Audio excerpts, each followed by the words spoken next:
Hello mga kaibigan. Ito ang ating XR125. Pinantrail natin. Ayan. All stock na gulong. Ayan. Ayan, medyo pudpud pa.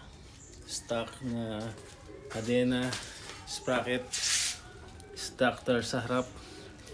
All stock lahat. Naka-pipe lang. Pinantrail natin. Makikita nyo sa video. Previous video natin. Mapapanood nyo yung ating vlog doon. Ngayon na ibablog naman natin to. Papalitan natin ng rectifier. Kasi pinundin ng rectifier na to yung battery. Hindi na kaya magpa-start nitong battery nito. Pag sinaksak mo siya sa pang-charge ay nagloloko, lumalabas ay full charge na kahit hindi naman. Kaya sayang yung battery. Yung kernel B pa naman yun. Shout out. Ngayon mapipilitan tayong bumili bagong battery. And then yung rectifier, yun nga, kabit na natin ito, nabili natin. Ngayon napansin ko lang sa issue nitong XR125 natin na to, pag tinapatan mo to ng voltmeter ay ayaw nyo magpakita ng kung ano yung sinacharge niya.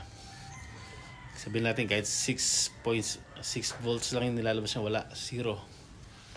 Baka grounded ka ako, kaya ganun. Ngayon ang gagawin natin ay try natin kabitan ito, itong rectifier na to, tapos tingnan natin kung may lalabas na volt dito.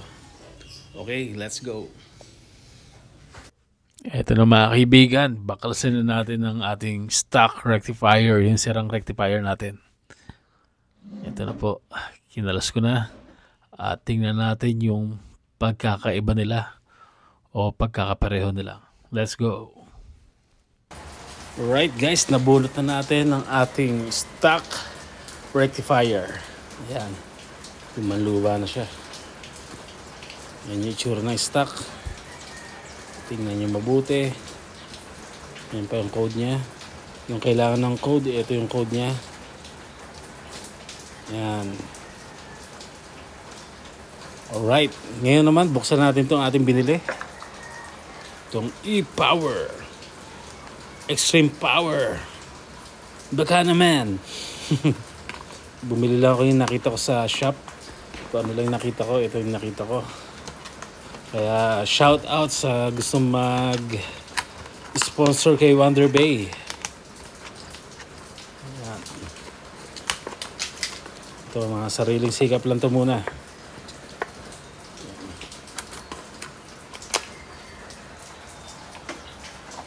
Ito naman yung binili natin. Pagkumparahin natin kung ano yung pinagkaiba nila. Ito na po yung ating bagong bili. Ito naman yung stock. Pagdikitin natin. Ayan. Halos same ng laki. Ayan o.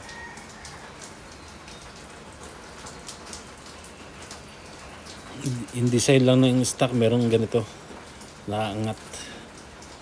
Pero overall, same sila ng laki. Tama nga ba? Same ng laki. Same niya ng laki. Yung cooling fins ay parang mas malaki pa yung stock. Ito mas mataas. Mataas ng konti yung stock. Yan. Tapos likod, walang nakasulat. Ito naman sa ilalim ay ayan. Itong isa ay may parang ano, see-through. See-through talaga siya. Ayan o. Parang may umiilaw-ilaw pa.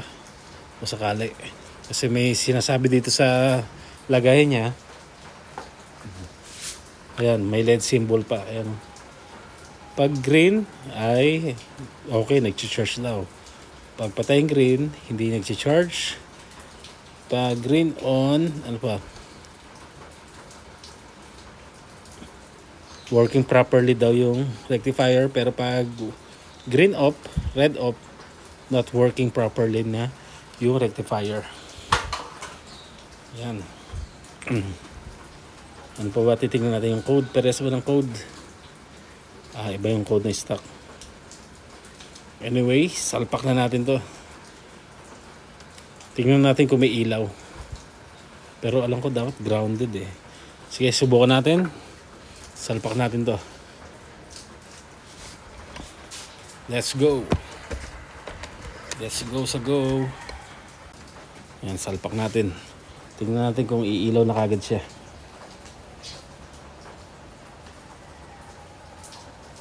Salpak on. Yan. Yan, tapos susi natin. Susi natin. Ilaw ba siya? Walang ilaw. Pero baka kailangan niya na naka-ground. So pag nakasaksak na to, baka hindi ilaw.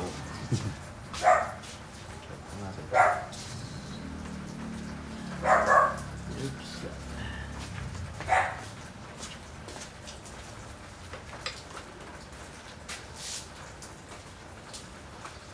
Wala akong nakikitang ilaw.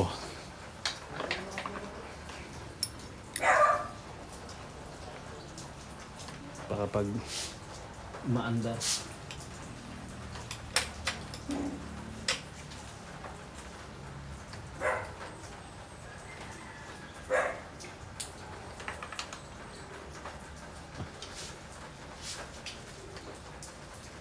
Wala akong nakikitang ilaw. Subukan natin paandarin kung iilaw.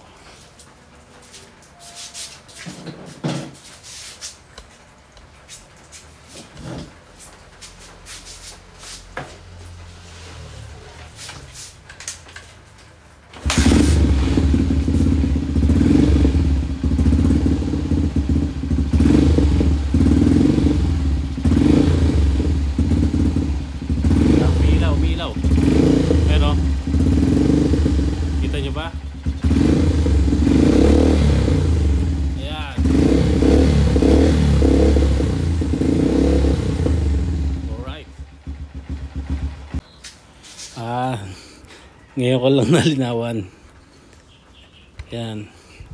Dapat red on and green on. Gumagana siya. Tama yung kanina. Maandar yung red. Gumaandar din. Tama yung kanina. Maandar yung red. Ayan. Basa nyo ba? Ma-under yung red, ma-under din yung green. Pero pag red on lang, patay yung green. Sira yun. Pag red off and green on, ay ano nakalagay? Is charging and working properly rin pag kahit nakapatay yung red. Pero pag patay parehas, sira na yun. Alright, testingin natin ulit. Pa-under natin.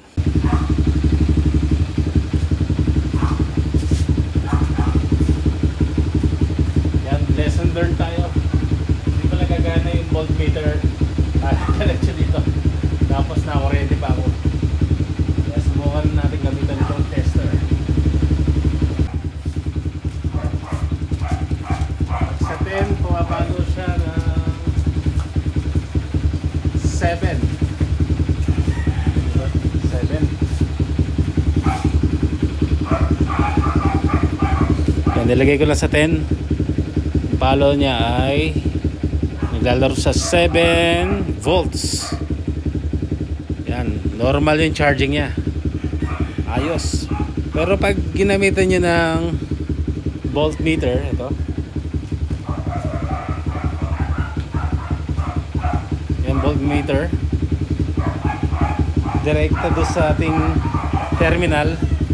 Ayaw. Tingnan nyo. Yan, walang lumalabas. Tapos magaground pa kayo. Ako muna yung alay. Wala lumalabas po. Ito, red, black.